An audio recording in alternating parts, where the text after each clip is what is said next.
Епоха Міоцену.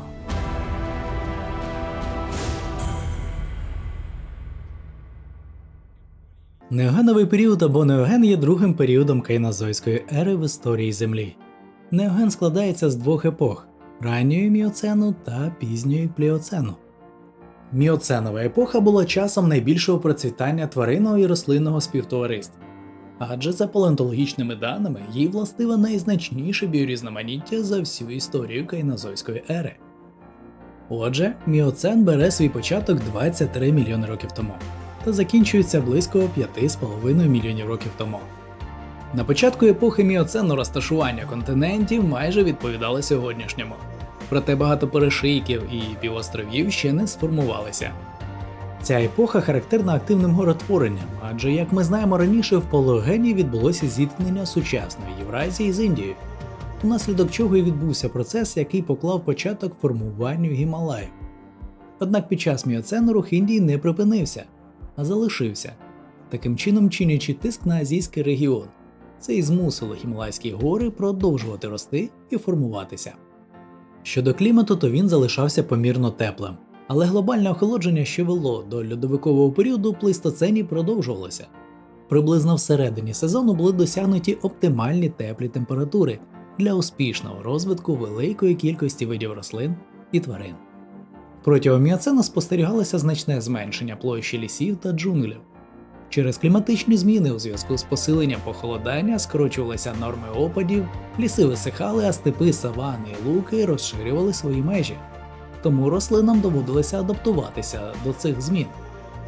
Всесвітнє поширення трав йшло пліч-опліч з еволюцією травоїдних савців, кульмінацією яких є сьогоднішні коні, корови, вівці, олені та інші пасовищні й жуйні тварини. У неогені парнокопитні широко поширилися і швидко прогресували. Особливо це стосується найбільш нових їхніх груп – оленів, жирафів, велорогів і численних полорогих. З непарнокопитних у неогені успішно конкурували з парнокопитними лише коні та носороги. Міоценові коні були дуже численні та різноманітні.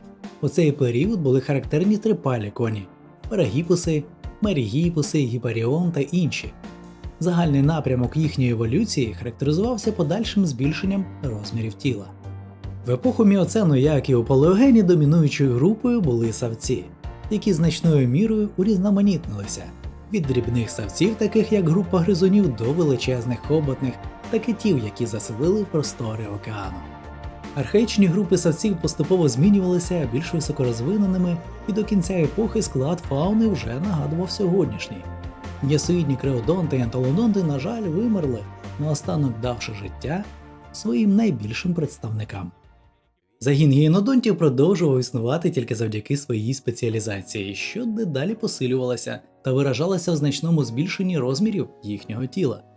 Дивовижним представником загону гієнодонтів у часи епохи міоцену був Мегістатерій. Це був гігантський гієнодонтит, який мешкав у ранньому і середньому міоцені десь близько 23-11 мільйонів років тому. Він вважається одним з найбільших сухопутних савців-хижаків, які коли-небудь існували. Назва роду і виду дослівно перекладається з латині як «величезний звір, що розчавлює кістки». Його скам'янілі залишки знайдені в Східній, Північно-Східній Африці та в Південній Азії. Ймовірно, він мав велику голову, подовжений присадкуватий тулуб і короткі потужні лапи. Найбільш повні викопні рештки Мегістотерія було виявлено в 1961-1966 роках у Лівії. Ці знахідки представлені досить добре збереженим черепом нестаруючої тварини з відсутніми зубами та 4 осколками іншого черепа. Череп без нижньої щелепи мав довжину 66,4 см та мав 47 см у ширину. Виходячи з розмірів знайденого пізніше фрагмента нижньої щелепи, а також з огляду на приналежність лівійського черепа не найстаршій, а отже і не найбільшій особині, було зроблено висновок, що череп Мегістатерія міг сягати і набагато більшої величини – близько 90 см завдовжки. При подібних розмірах маса цього хижака досягала від 800 до 1400 кг, що й ставить його в ряди найбільших м'ясоїдних савців. Мегістатерій спеціалізувався на полюванні на найбільших фітофагів свого часу, з їхньою товстою шкірою і потужним кістяком, і був здатний справлятися як з ними, так і з іншими. Ймовірно, відкрита паща Мегістотерія була досить широкою, щоб охопити ногу хоботни того часу.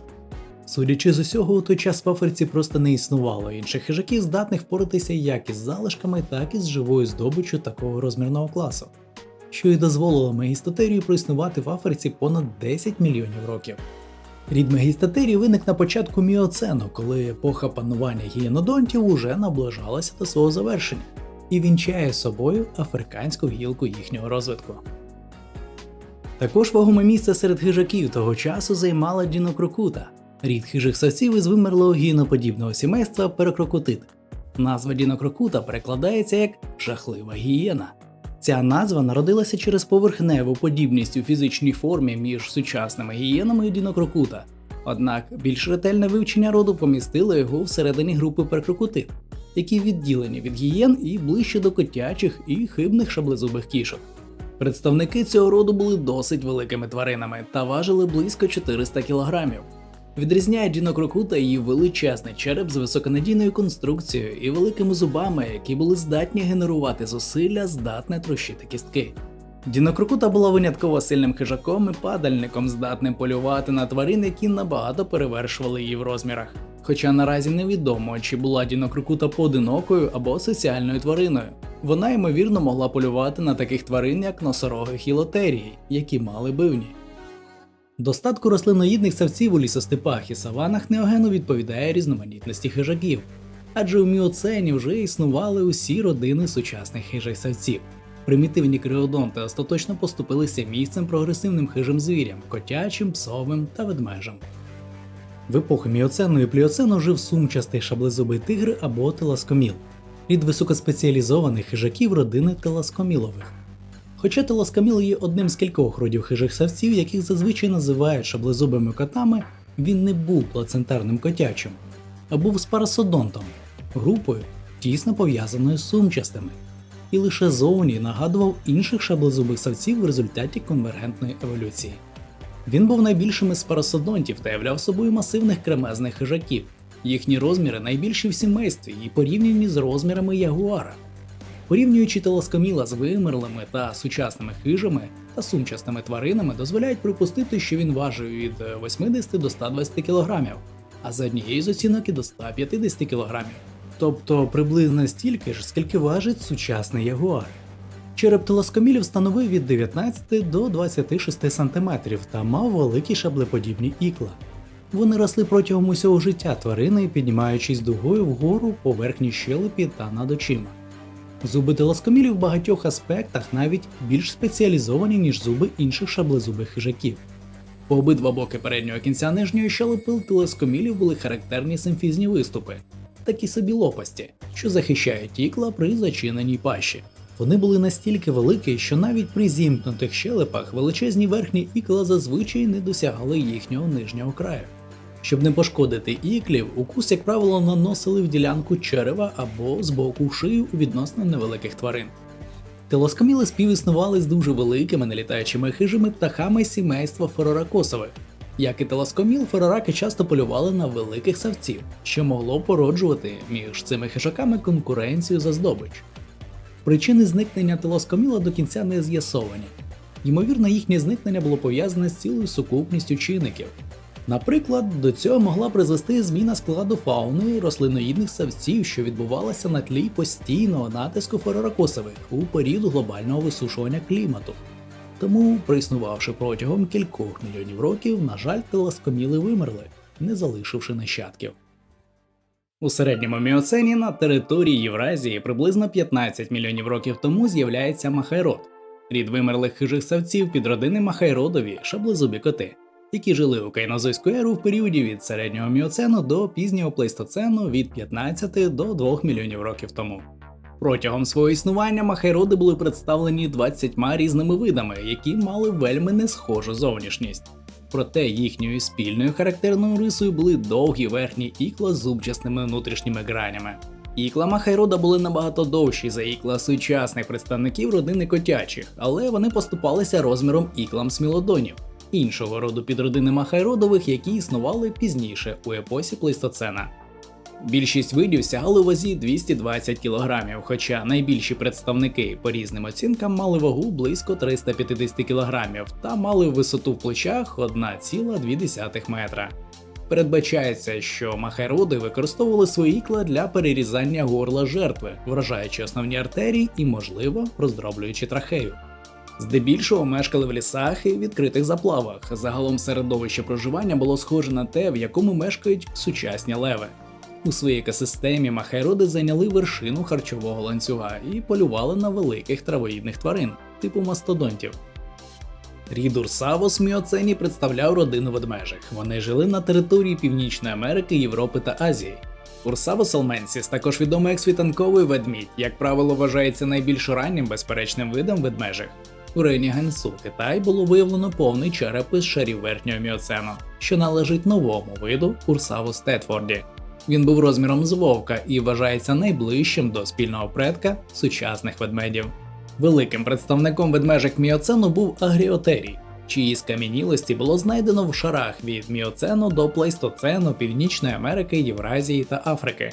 Агріотерій досягав 2,7 метра завдовжки тіла і важив близько 900 кг, що робило його більшим за більшість ведмедів, які живуть нині. У них були довші ноги і коротші морди, ніж у інших ведмедів, а їхні широкі, короткі щелепи могли генерувати величезну силу укусу. На думку деяких учених, агріотерій мав найсильніший укус серед усіх наземних м'ясоїдних савців. Провівши аналіз, вони виявили, що сила щелеп африканського агріотерія була просто неймовірною та перевершувала усіх нині живих великих кішок і ведмедів. Дуже великий розмір був необхідний для крадіжки або захисту здобичі в умовах, де домінували деякі з найпотужніших хижих савців, такі як шаблезубий кіт Амфімахайрод, з яким він ділив територію як в Афроєвразії, так і в Північній Америці. Також конкурував з епіціоном та масивним шаблезубим Барборофелісом. Агріотерій проіснував в умовах страшної конкуренції з найстрашнішими хижаками свого часу, аж 11 мільйонів років поспіль. Його успіх був у невибагливості до їжі і величезному розмірі. Таке поєднання й досі дає багатьом ведмедям купу бонусів у боротьбі за існування. Яскравим представником родини псових серед тих, які мешкали в міоцені, був епіціон, рід яких містив кілька видів. Один із видів епіціон хайдені був найбільшим представником сімейства, висота якого в холці сягала 90 см, а в довжину він був близько 1,5 метра. Він важив близько центнера, але палеонтологи знаходили залишки особини, яка могла важити понад 130 кг. Епіціон мав масивну голову і потужні щелепи, які були добре пристосовані для дроблення кісток, як у деяких гієн. Ця адаптація дозволила епіціону не тільки полювати, а й харчуватися і падлом, надаючи йому доступ до живильного кісткового мозку, до якого не могли отримати доступ інші сучасні хижаки. Найімовірніше, що епіціони, як і інші представники підродини Борофагін, вели спосіб життя схожий із сучасними гієнами. У неогені максимального розквіту досягли хоботні, які розселилися з Африки в Євразію, потім в Північну і нарешті в Південну Америку. В міоцені вони зайняли нішу великих рослиноїдних тварин. Найбільш упізнаваний хоботи епохи міоцену був, звичайно, динотерій, викопний рід великих, схожих на слонів хоботних, що жили приблизно з середини міоцену до початку плейстоцену, від 15 до 1 мільйона років тому. Він був широко розповсюдженим родом, ареал якого простягався від Східної Африки по всій Європі, у тому числі і на території сучасної України, та на схід до індійського субконтиненту. Дейнотерії є типовим родом родини дейнотерієвих і еволюціонували з меншого за розміром продейнотерія, що існував у ранньому міоцені. Динотерії були дуже великими хоботами. Своїми розмірами вони поступалися лише індрикотерію та його найближчим родичам. Адже розміри динотерія були вражаючими. Він досягав висоту від 3,5 до 4,5 метрів, маючи масу тіла від 5 до 14 тонн. Повний череп цієї тварини, який було знайдено у пізньопліоценових відкладах, мав 1,2 метра довжини та майже 1 метр ширини. Це свідчить, що тварина була більшою за сучасних слонів. Загальна анатомія динотеріїв схожа на анатомію сучасних слонів із стопоподібними кінцівками, проте пропорційно довшими і стрункішими, ніж у решти хоботних. Наявність слоноподібного хобота у динотерії очевидна завдяки розміру і формі його зовнішніх носових отворів, хоча точна форма і розмір цього хобота залишається предметом дискусій у науковому полі. Передня частина його нижньої щелепи була вигнута донизу і несла два вигнуті різці, які нагадували перевернуті бивні. Не існує однозначної думки щодо того, як динотерії використовували свої бивні. Припускається, що вони могли або розкопувати землю в пошуках коренів та коренеплодів, або пригинати гілки, щоб обдерти листя, чи здирали з їхньою допомогою кору з дерев. Найімовірніше, рід вимер внаслідок змін навколишнього середовища, зокрема поступового витіснення лісових масивів відкритими пасовищами в другій половині неогену. Не менш дивовижним представником загону хоботних в епоху міоцену був платибелодон. Він жив в районі від 15 до 4 мільйонів років тому на території Європи, Азії, Африки та Північної Америки. За сучасними уявленнями, це були великі тварини, які могли досягати зросту до 3 метрів у холці і важили близько 4-5 тонн. Головна особливість платибелодона – його дивовижна щелепа лопата, що відрізняє його від інших тварин. Передбачається, що платибелодони населяли болотісті місцевості савани і викопували своїми лопатоподібними зубами кореневища болотних рослин. Пізніше дослідження припустили, що деякі види платибелодонів харчувалися більш грубою їжею. На це вказували ушкодження на зубах платибелодонів. Зношеність свідчить про те, що вони застосовували зуби проти ймовірно кори та гілок наземних рослин.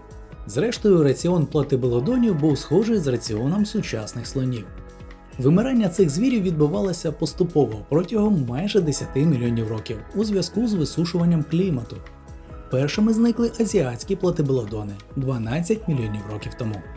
У Європі цей рід протримався набагато довше і в якийсь момент навіть став реліктом у нових умовах проживання. Найдовше вдалося протриматися американським платибелодонам, які зникли всього лише 1,5 мільйони років тому.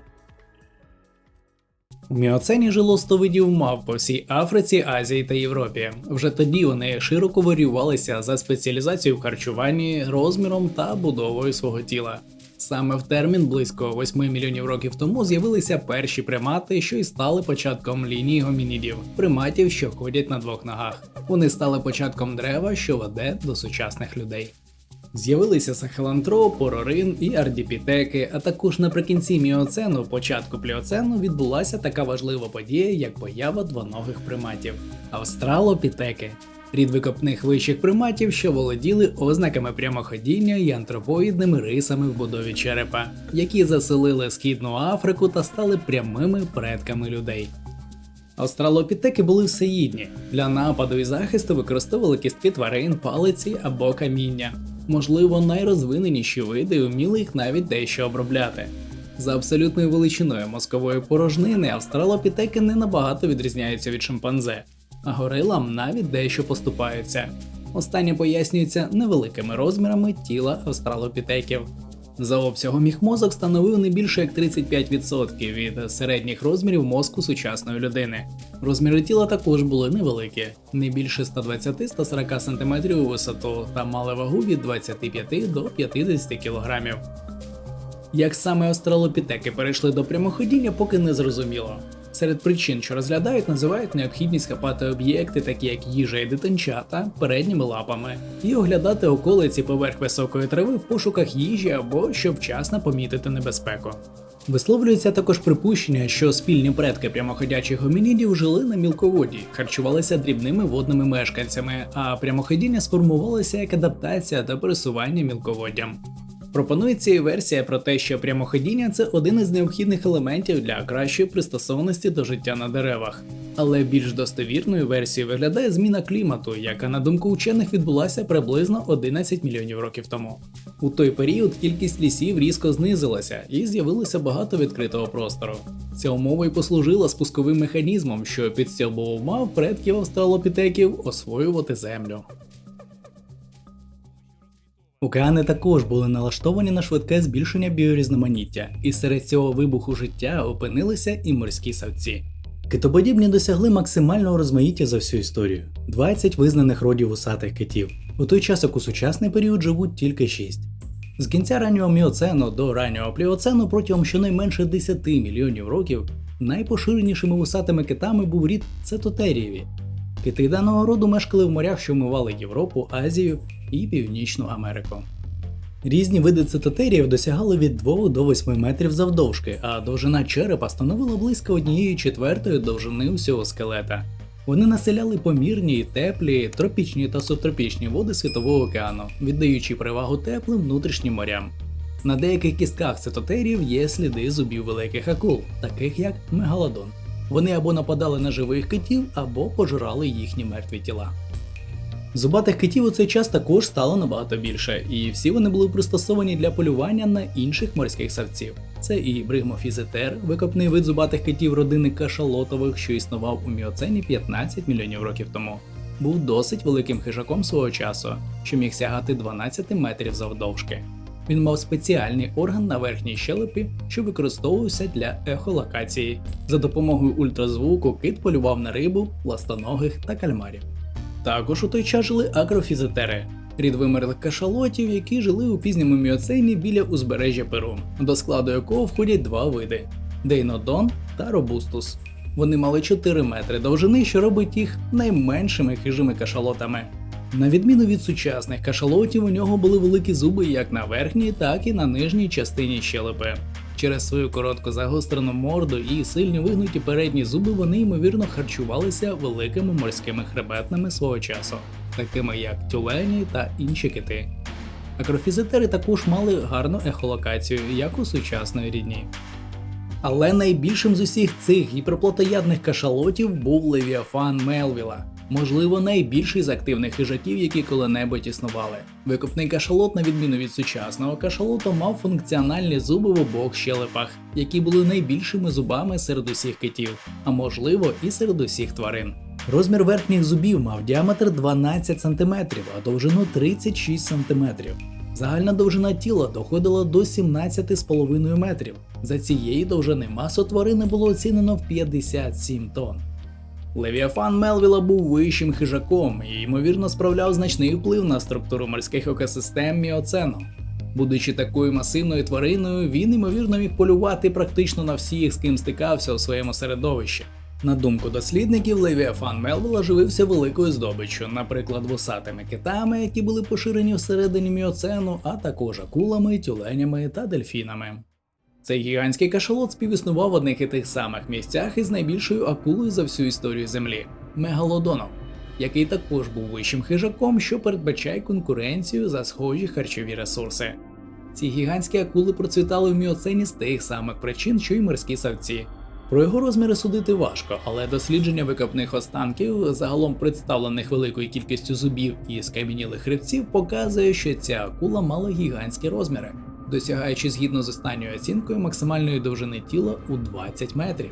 Зрілі самці мегалодона мали масу тіла від 12 до 33 тонн, а зрілі самки від 27 до 50 тонн. Таким чином, мегалодон входив до низки найбільших водних хижаків за всю історію нашої планети. Найпоширеніші скам'янілості мегалодона представлені його зубами. Найбільший зуб мегалодона у неймовірних 19 см було знайдено в Перу. Їхні зуби були товстими та міцними, пристосованими для хапання здобичі та ламання кісток, а величезні щелепи могли прикладати силу укусу від 108 тисяч до 182 тисяч ньютонів. Для порівняння, усього 18 тисяч ньютонів має силу укусу найбільша з підтверджених великих білих акул. Ймовірно, це був надхижак, який перебував на вершині харчового ланцюга, принаймні до появи організованих зубатих китів на кшталт касаток. Сліди від зубів мегалодонів на кісткових і копних залишках морських тварин вказують, що вони харчувалися дрібними китоподібними, сиренами, ластоногами і великими рибами, поїдаючи їх у живому або мертвому вигляді. Вимер мегалодон, ймовірно, на межі пліоцену і плейстоцену приблизно 2,5 мільйони років тому. А більш детально про мегалодона ви можете переглянути у відео на моєму каналі, яке присвячено цій легендарній акулі. Щодо рептилій, то протягом більшої частини неогену крокодили також активно розмножувалися і поділялися на види та роди. Кайман пурозавр жив у Південній Америці та мав величезні розміри. У пурозавра був неймовірно масивний короткий і потужний череп, невластивий сучасним крокодилам. Довжина черепа однієї великої особини виду пурозавр бразильський оцінюється приблизно в 1,5 метри, а загальна довжина, розрахована за черепом шляхом порівняння з сучасним місісіпським алігатором, становить більше 10 метрів, за маси понад 5 тонн. Величезні розміри також підтверджує приблизно 162-сантиметрова нижня щелепа, знайдена в 2010 році. Це дозволяє зробити дуже обережний висновок про те, що, ймовірно, найбільші екземпляри могли виростати понад 15 метрів завдовжки і важити понад 14 тонн. Пурозавр перебував на самій вершині харчового ланцюга у своєму середовищі існування, будучи хижаком відносно набагато краще пристосованим до захоплення великої здобичі, ніж сучасні каймани. Однак постійно мінлива геологічна і кліматична обстановка, ймовірно, призвели до скорочення його тимчасового існування на користь більш дрібних видів та більш стійких до екологічних зрушень. А от в Індії на той час мешкав родич сучасного гавіалового крокодила рамфозух, відомий лише з неповних наборів скам'янілостей, переважно зубів. Традиційно палеонтологи вважали його найбільшим представником крокодилів, які коли-небудь жили на землі. За їхніми оцінками, рамфозух міг досягати від 15 до 18 метрів у довжину, однак пізніше стали припускати, що його довжина сягала від 8 до 11 метрів. Цей період також став свідком тривалої еволюції до історичних черепах, остання група яких почала досягати дійсно вражаючих розмірів до початку плейстоценової епохи. Саме в Неогені жила найбільша прісноводна черепаха за всю історію Землі – Ступендеміс. Її скам'янілості були знайдені на півночі Південної Америки в породах, що датуються з середини міоцену до початку пліоцену, приблизно з 13 до 5 мільйонів років тому. Загальна довжина панцира сягала близько 2,5 метрів завдовжки і 1,9 метра завширшки при вазі від 600 кг до 2 тонн. Проте є відомості про панцир завдовжки у 3,3 метри і завширшки 2 метри, що вказує на загальну довжину черепахи більше 5 метрів, а вагу цілих 6 тонн. Це робить Степендеміса найбільшою відомою науці черепахою, що перевершує за розмірами навіть архелона, гігантської морської черепахи крейдяного періоду. Еволюція такого гігантського розміру могла бути багатофакторною і викликаною комбінацією чинників, включаючи тиск з боку хижаків, розміри ареалу та сприятливі кліматичні умови. Вони полюбляли низинні тропічні ліси, затоплені місцини, великі річки, заплави та болота, живилися рибою, великими комахами, рослинністю. Цим вражаючим черепахам доводилося жити пліч-опліч із величезним кайманом-пурозавром, який міг навіть полювати на степендемісів. Ці черепахи вимерли через скорочення вологих і болотистих місцевостей, адже клімат Південної Америки стрімко змінювався у бік більш сухого. Кормова база швидко скорочувалася, і таким гігантам ставало надто тісно і голодно в нових умовах. У водоймах Південної Америки мешкала легендарна мегапіранія параненсіс, яка була значно більшою за сучасних піраній. Реконструйовану стандартну довжину мегапіранії було оцінено за цифровим масштабуванням сучасних піраній, на основі знайдених залишків, які представлені зубами предщелепної кістки. За приблизними розрахунками риба сягала завдовжки 70 см та мала вагу 10 кг. У Північній Америці наростаюча аредизація так само призвела до збільшення площі степів і вибухового зростання числа змій. Спочатку зросла роль гадюк і лапідів, потім з'явилися нові види, включно з американськими вужами, королівськими зміями, сосновими зміями і різними видами полозів. До кінця епохи міоцену вже існували всі сучасні групи птахів, пізнавані за сучасною фауною качки, зуйки, типові сови, какаду, ворони, пелікани, голуби, дятли, соколи та безліч інших. А морські групи птахів досягли свого максимального розмаїття за всю історію Землі. На островах Нової Зеландії з раннього міоцену мешкали представники роду журавлеподібних птахів апторніси. Вони були великими наземними птахами заввишки близько 80 см і масою до 25 кг. Вчені вважають, що апторніси були наземними птахами, нездатними до польоту. Вони мали дуже маленькі крила, масивний череп і дзьоб. Їхні міцні шийні хребці вказують на розвинену мускулатуру, а товсті ноги й лапи найімовірніше використовували разом із дзьобом, щоб викопувати або фіксувати здобич. Флоракусові, у яких найбільшими представниками родини були птахи, що досягли 3 метрів у висоту і важили від 150 до 300 кілограмів, як і в попередніх епохах вели хижий спосіб життя, харчуючись м'ясом і падлом. Найбільшого розквіту, згідно з палеонтологічними даними, сімейство досягло саме в міоцені та ранньому пліоцені. Вони були вищими хижаками Південної Америки до появи хижих савців на кшталт смілодона. І тим не менш, навіть після обміну фауною флоракусові довго трималися і вимерли лише 1,8 мільйона років тому. Деякі справді величезні літаючі птахи також жили в епоху міоцену, зокрема південноамериканський аргентавіс. Один з найбільших відомих науці літаючих птахів за всю історію Землі. Поступається лише відкритому у 2014 році птаху Пелагорнісу, розміри якого ще більші. Аргентавіс жив від 8 до 5 мільйонів років тому в Аргентині. Він важив близько 77 кілограмів, маючи розмір у висоту 1,8 метра при розмаху крил, який доходив до 7 метрів. Череп Аргентавіса був також немалий, він був завдовжки 45 см, а його плечова кістка мала в довжину більше пів метра. Забудовою черепа тераторнітит роблять висновок, що вони не були падальниками, а харчувалися живою здобиччю, хоча і не дуже великою, а такою, яку могли проковтнути цілком. Припускається, що вони знаходили велику групу гризунів, обрушувалися на них зверху, приголомшуючи їх своїм тілом, а згодом ковтали. Ймовірно, Аргентавіс багато часу проводив на землі, тож такі сучасні птахи, як канський кондор, що досягає 3 метрів розмаху крил і маси 15 кг, є непоганим прикладом для порівняння. У цьому відео я розповів всього маленьку частинку того, що відбувалося в міоцені, і спробував хоча б в загальних рисах показати все те яскраве біорізноманіття тієї чудової епохи. Сподіваюся, завдяки цьому відео ви дізналися для себе щось нове, тож пишіть свої думки, можливо, ви б додали ще когось, а я намагатимуся розповісти про них у своїх майбутніх відео. А на цьому все, я дякую всім за перегляд. Не забувайте підтримати це відео своїм лайком і коментарем. А я, як завжди, бажаю вам всім гарного дня та мирного неба над головою. До нового відео, друзі!